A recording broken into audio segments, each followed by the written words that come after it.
The strength of a nation's currency is based on the strength of that nation's economy. And the American economy is by far the strongest in the world. Accordingly, I have directed the Secretary of the Treasury to take the action necessary to defend the dollar against the speculators. I have directed Secretary Connally to suspend temporarily the convertibility of the dollar into gold or other reserve assets, except in amounts and conditions determined to be in the interest of monetary stability and in the best interests of the United States. Hello friends, today is August 15, 2021. Today is the 50th years of the temporary suspension of the gold standard and the 50th year of fiat currency. This event is very important for everyone to know, for everyone to understand the importance of this event in our life when it comes to financial. So this event is very important, but sadly, the mainstream schools, our schools, never or didn't teach it to us. I will never learn this without internet. If there's no internet, I will never know it. If there's no YouTube, I will never understand how important it is. So this time we will read the history of this event. So we'll go to the internet. Here, the Federal Reserve History.org. So we will start reading. Launch of Bretton Woods System, 1958. The international currency system became operational in 1958 with the elimination of the exchange controls for current account transactions. In July 1944, at Bretton Woods, New Hampshire, the 44 countries constituting the Allies fighting the Axis powers constructed a blueprint for the post-World War II international monetary system, reflecting the perception at the time that the Depression-era competitive devaluations of currencies undertaken by countries such as the United States and Great Britain had destabilized international trade. The founders envisaged a system of peg exchange rates. However, a reflection of concerns of John Maynard Keynes that balance of payments deficits could force countries such as Great Britain to make their goods cheaper through deflation and thereby creating high unemployment. The International Monetary Fund (IMF) Articles of Agreement allowed countries experiencing balance of payments deficits because of fundamental disequilibrium to devalue their currencies. But because countries initially maintained exchange controls after the war, the free convertibility of one currency into others at the peg exchange rates required by the Bretton Woods system remained an ideal. The overwhelming concern was that of the dollar shortage. That is, European countries in particular lacked the dollars required to import food and energy necessary to prevent the collapse of their war-ravaged economies. The United States dealt with these fears by encouraging the European countries to devalue their currencies relative to the dollar, thereby increasing their net exports and earning dollars, that is, the dollar shortage. As a result, they did not have to submit to deflation to return to convertibility. In fact, this devaluation left the dollar overvalued. That is, US goods appeared expensive to the rest of the world. The United States then incurred a deficit in its international balance of payments, with a dollar pegged to gold.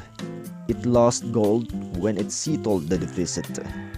Initially, the United States acquiesced because it had accumulated most of the world monetary gold reserve during the war. The Bretton Woods system became operational in 1958 with the elimination of exchange controls for current account transactions. Although the United States continued to run current account surpluses, heavy investments by residents of the United States in Europe produced an overall deficit in the balance of payments, and gold outflows intensified. The intention had been for the system to mimic the working of gold standard, with member countries pegging their currencies to the dollar and the United States pegging the value of the dollar to gold at $35 per ounce. The gold outflows from the US would require contractionary monetary policy. Specifically, in order to counter the loss of gold by attracting inflows of funds, the Federal Reserve would have to raise interest rates. The money stock would contract, and ultimately the price level would fall. Goods made in the United States would become more competitive, and an international payments deficit would turn into a surplus. In this spirit, the Fed raised interest rates in early 1960, and money M1 declined over the years 1959 and 1960. Only 3 years after the 1957 to 1958 recession, in 1960, the United States again entered into recession because of the concern within the Kennedy administration to avoid a run on the dollar. The Treasury and the Fed combined forces to maintain a cautious monetary policy heedful for international payments imbalances. The policy-making environment changed drastically with the transition from Kennedy to the Johnson administration in 1963. The passage of the Kennedy tax cut in 1964 signaled a political consensus in favor of national policy to achieve full employment, almost universally taken to be a 4% unemployment rate. With this focus on domestic economic conditions, political pressures made it nearly impossible for the Fed to raise interest rates for balance of payments reasons. In order to deal with payments imbalances, the United States turned to capital controls. The Department of Commerce limited foreign direct investment, and the Fed limited bank lending abroad. In 1968, central banks stopped buying or selling gold in the open market. Only foreign central banks could then ask the US Treasury for gold. This changed the Bretton Woods system from a de facto gold standard anchored by a fixed dollar price of gold into a dollar standard. With a dollar standard, the price levels of the other countries in the Bretton Woods system had to move in line with the price level in the United States. Given the overall expansionary and inflationary monetary policy in the United States that started in 1964, foreign countries had to inflate along with the United States. Apart from France, the United States successfully pressured other countries not to present dollars to the US Treasury for payment in gold. Other countries then held on to the dollars they accumulated from US payments deficits. When presented to the central banks of those countries for their own currency, those dollars post up their bank reserves and money stock. Inflation in these countries then increased along with US inflation. In August 1971, President Richard Nixon imposed price and wage controls, closed the gold window for foreign central banks, and imposed a surcharge on imports. In order to spur U.S. exports and American jobs, he demanded that U.S. trading partners revalue, that is, increase the value of their currencies relative to the dollar. The opposite side, a devalued dollar, would make U.S. exports more attractive. The export industries in foreign countries protested to their governments because their exports would decline as they become more expensive. However, the threat of dollar devaluation caused holders of dollars to flood the foreign exchanges to purchase foreign currencies whose value could only increase. Initially, foreign countries resisted revaluation of their currencies and instead imposed exchange controls to prevent this inflow of dollars. But these controls work poorly. As explained above, foreign central banks had to monetize these inflows and allow inflation in order to maintain the fixed peg with the dollar, to prevent appreciation of the foreign exchange value of their currencies.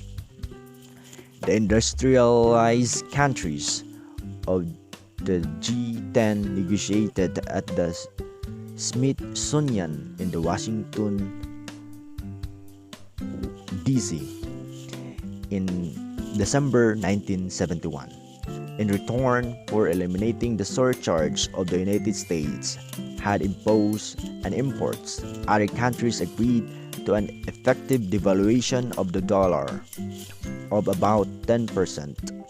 However, the Fed undermined the effect of the devaluation by continuing to lower interest rates in pursuit of domestic policy objective of full employment.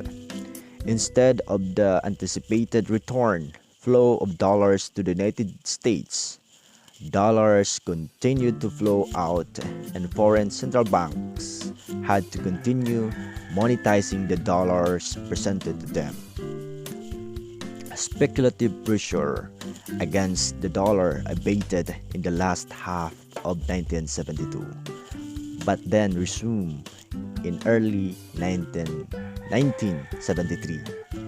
When confronted with monetizing massive dollar in inflows in March 1973, foreign governments let their currencies float, effectively ending the Bretton Woods system. So that's about how the Bretton Woods system ended, and in 1971 through President Richard Nixon by temporarily suspending the gold standard because there's crisis that happened. And the importance of this is how are we going to respond, how are we going to react, how are we going to act in our financial with this event. So we'll visit the post of one of the billionaire in the US today, Robert Kiyosaki, in his post in Facebook today. Here is greetings.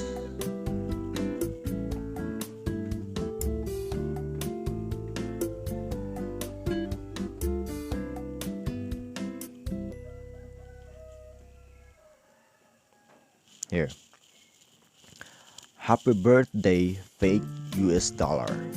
50 years ago today, August 15, 1971, Nixon took dollar off the gold standard. US dollar became fake money, ripping off workers, and savers became losers. 50 years ago today is why I do not save dollars. Smart people save gold, silver, and Bitcoin. So the importance of knowing is from this post, so we will understand more, we will see the picture why it is important to know that event in 1971, in August 15, 1971, is that most of us Filipinos are taught to save. Yeah, save. But knowing that the gold standard is suspended, so even Robert Kiyosaki called it fake US dollar. So because in fiat currency, money is created out of thin air. So that's why it's called by Robert Kiyosaki a fake US dollar. But if we save and save and save without investing, we will become a loser. But we are taught to save and save and save and save without knowing that through the fiat currency we become loser because of inflation. Yes, we lost our money because of inflation. If you save it for a year, so if the economy is good, the inflation would be in 2 to 5%. But if we will save that for 5 years, so we will add that inflation, so you are losing your money. So that's the importance of knowing that day, that event in August 15, 1971, that we should know how to use our money. Yes, saving is good, but saving is even harder because you just save, and then you spend. Then nothing happens to your future. Nothing's for tomorrow. You just save, and then you spend. And then save, and then inflation comes. You lost your money. You lose. If you save your money, for example, you save 100,000 pesos in the bank, and then after 5 years we'll withdraw that you cannot buy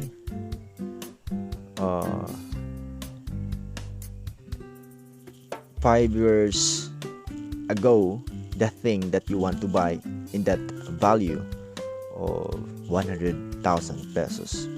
So the price of goods, services, houses, land every year increases.